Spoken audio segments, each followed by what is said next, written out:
We are this infinite, indescribable, inconceivable reality, full of itself, absolutely in love with itself. Just incredibly, we've managed to condense it down to our tiny little stick figure ideas about it. And we've believed in those ideas. We know ourselves through the play of opposites. When there is a narrowing, we suffer, and then we feel that this is me. It could be any experience with which we identify. It's like forgetting that the sun is there because it's being eclipsed by the moon. And that becomes our reality. That's all there is to reality, is that reality is appearing to itself, just appearing in different forms. But you forget the context within which it's appearing. See that you're not limited by this, that it's not your entirety. Nothing is out of place because it is the actuality of life right now. You can hold it all, you can contain it all.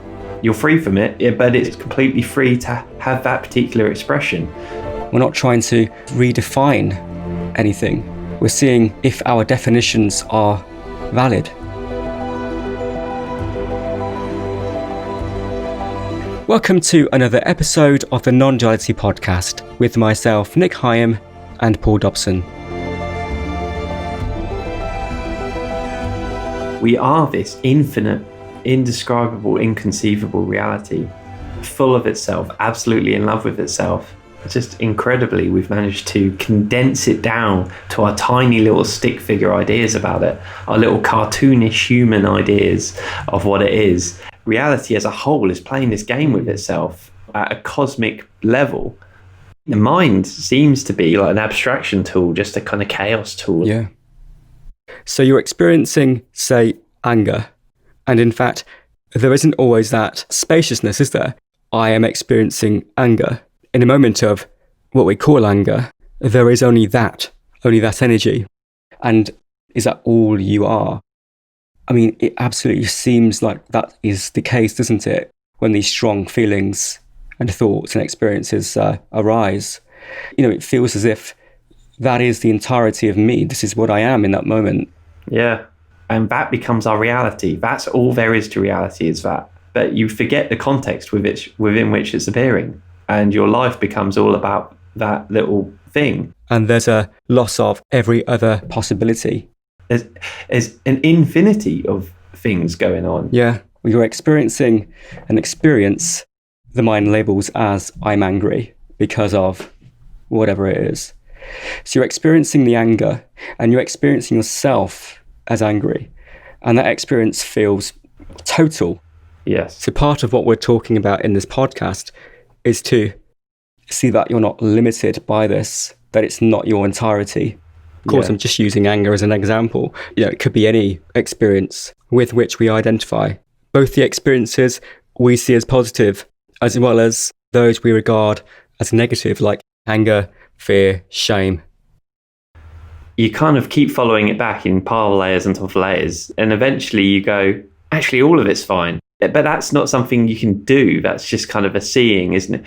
The best thing you can do is maybe go see what shame is. See what it is. What's it made of? What's the material of this shame? What is it actually made of? If I take away the word shame and I take away any ideas I have about shame or my memory of shame, what would that be made of? What is this kind of energy arising right now? And that, in its own way, that kind of is, that leads you sort of to an acceptance, but it's no longer a doing. It's because the mind has gone, I can't say what this is. Yes, because you are it all. When there is a narrowing, a restriction, a contraction, then we suffer and then we feel that this is me. It's like forgetting that the sun is there because it's being eclipsed by the moon. Yeah. Nothing is out of place. All of us is held equally because it is the actuality of life right now. Because it all is embraced, all is accepted, because it's present. This is how life is revealing itself right now. And you are life. So this present flow is exactly how it is. And so acceptance is always going to be natural. It can't be a force. You can't force to accept, because that's like, what is that? That's not acceptance at all, is it? Yeah. In the spiritual search, we talk about wanting to find reality, wanting to find truth. If there is an ultimate reality, surely it includes all of this.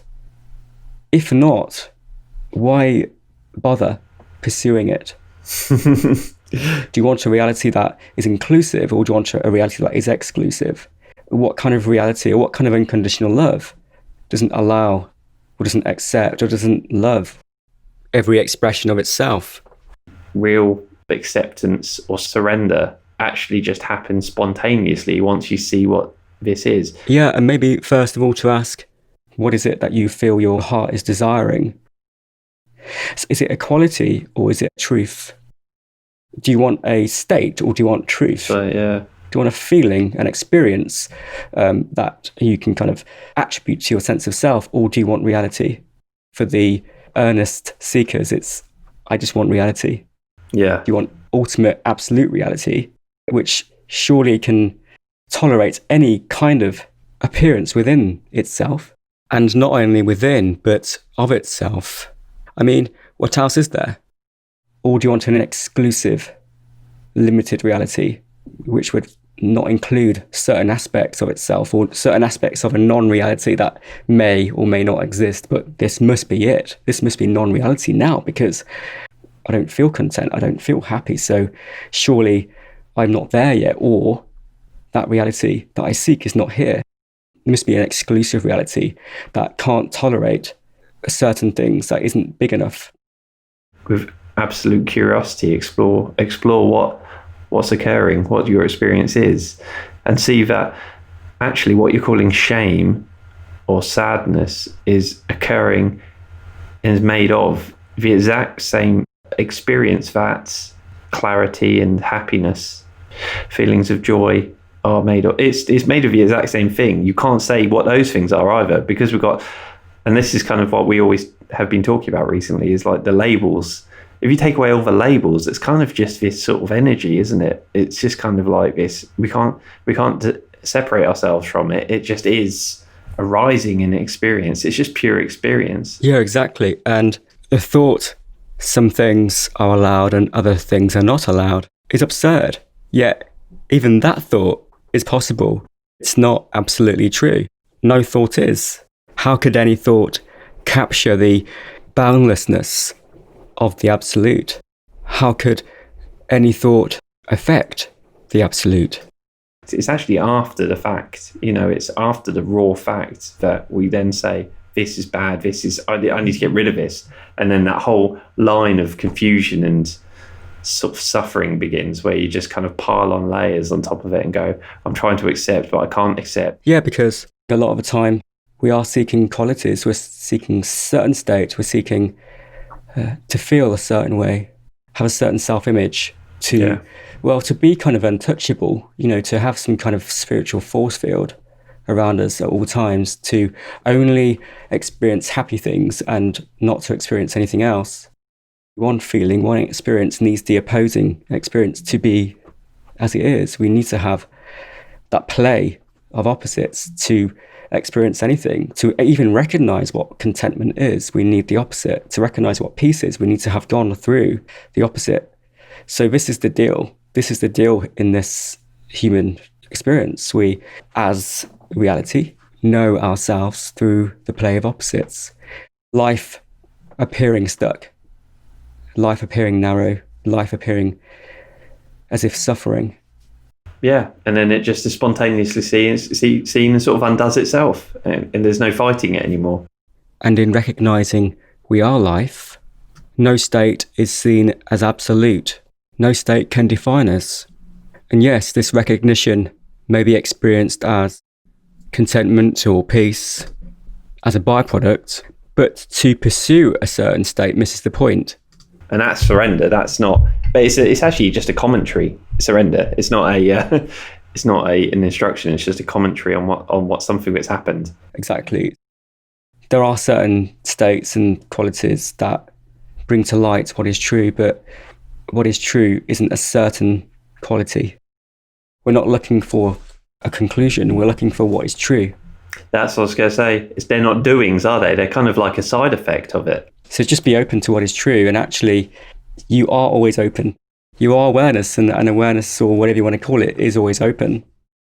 I'm not referring to a person, an individual, an entity. I am referring to the actual experience of that. It isn't absolute. It's only relatively real. Just as the door is only relatively real. It's real while it appears, and it's real while it appears to have a function. But actually, you don't need to let things in or try to lock things out. It's just to see that it's already here. And then again, on an experiential level, that can be experienced as a kind of, like say, a surrender, a peace, a relaxation, a letting go.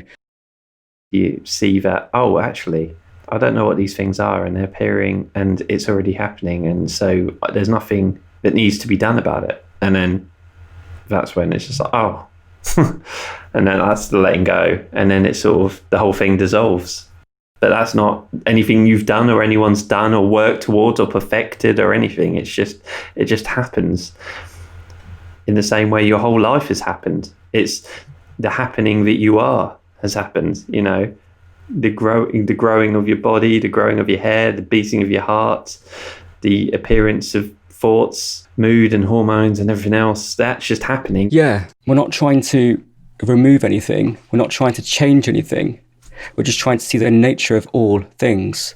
We're not trying to redefine anything. We're seeing if our definitions are valid. So the intention is not trying to get rid of the frustrated person. Is to see that the frustrated person isn't what it seems. It isn't what I am in an ultimate sense. The realization is that you can hold it all. You can contain it all. Yeah. You have to have that as your own experience, don't you? Otherwise you're taking someone's word for it. Yeah, it's like what is here, what is now, what is here. What can you know for sure, as we always say, in this direct, immediate experience, what can you be certain of? What is actual? What is factual? What is relative? What is absolute, if anything? What is temporary? Yeah, just seeing what is the ultimate context within which all of that is appearing. Yeah, it's literally made of infinity. It's made of, like, well, who can say other than this miraculous divine upwelling, you know? It's just, what is this that it's made of? Like, the fact it's even appearing is a miracle of sorts, you know. That is the miracle, the original miracle. It can all appear. What is it appearing within? What is it made of? Like, you're free from it, but it's also you're completely free to play with it, for it to be there. You're not escaping from it, you're not running away from it. It's completely free to have that particular expression. You know, so it's, yeah. Well, that's it. And actually, it already has freedom to be what it is. So it's just realizing what already is. Yeah. All is free. A headache or some pain or some anxiety or something, and you go, I don't like this. And then you're going, oh, well, I'm spiritual. I should be liking this. I've read so many times that this should be accepted. Even your lack of liking it doesn't need to stop there. You don't need to stop at the immediate resistance to it. Then you're allowed to dislike things because your dislikes appearing. Take it further down the line. Realize that even that is absolutely allowed in. Even that's absolutely fine. Then you're free of the whole sort of house of cards that you've built up. You've just knocked them all over and just gone, actually, I'm free of the whole thing, all of these layers. It's not a problem. And start with your present experience. So what are you experiencing? What is the nature of it all? What goes into the experiencing of an object? So there's a sensory perception, mental conception, and what is sometimes called apperception. So knowing, presence, being, consciousness. So we've got three things there, three modes of what? Three modes of experiencing. Oh, yeah. So it's not that I, the subject, I'm experiencing an outside object called a glass. It's that through various modes of experiencing, I, the experiencer, I'm experiencing an experience. We can't kind of find any evidence for any separate things in experience. No. I only know of this experience or this experiencing. So I am the one experiencer. If I were to experience another experiencer, that would be another experience within the one No, exactly. experiencing that I am. Yeah. And then you can pull the rug out from yourself even further, can't you? And just say, there's not even those modes. Let's take all of it away, all of the words. Then you're really onto something there. You are naked reality. You're absolutely nakedly with reality. Yeah. And actually, you always were. You always were, yeah. Knowingly being naked with reality. Reality relishes in the recognition of itself. Reality just seems to love to respond to it, even to react to itself, even to attempt to put itself into thoughts or images or any kind of symbol. Yeah, it's celebrating itself, exploring itself, reflecting, shape-shifting itself. Yeah. Making love to itself. Yeah, oh yeah, it's all the same material, just appearing in different forms. It's the simplest way to put it is reality is appearing to itself. I'm still reality. I'm just appearing as a table, I'm appearing as Nick and Paul, I'm appearing as thoughts, I'm appearing as misery, I'm appearing as happiness.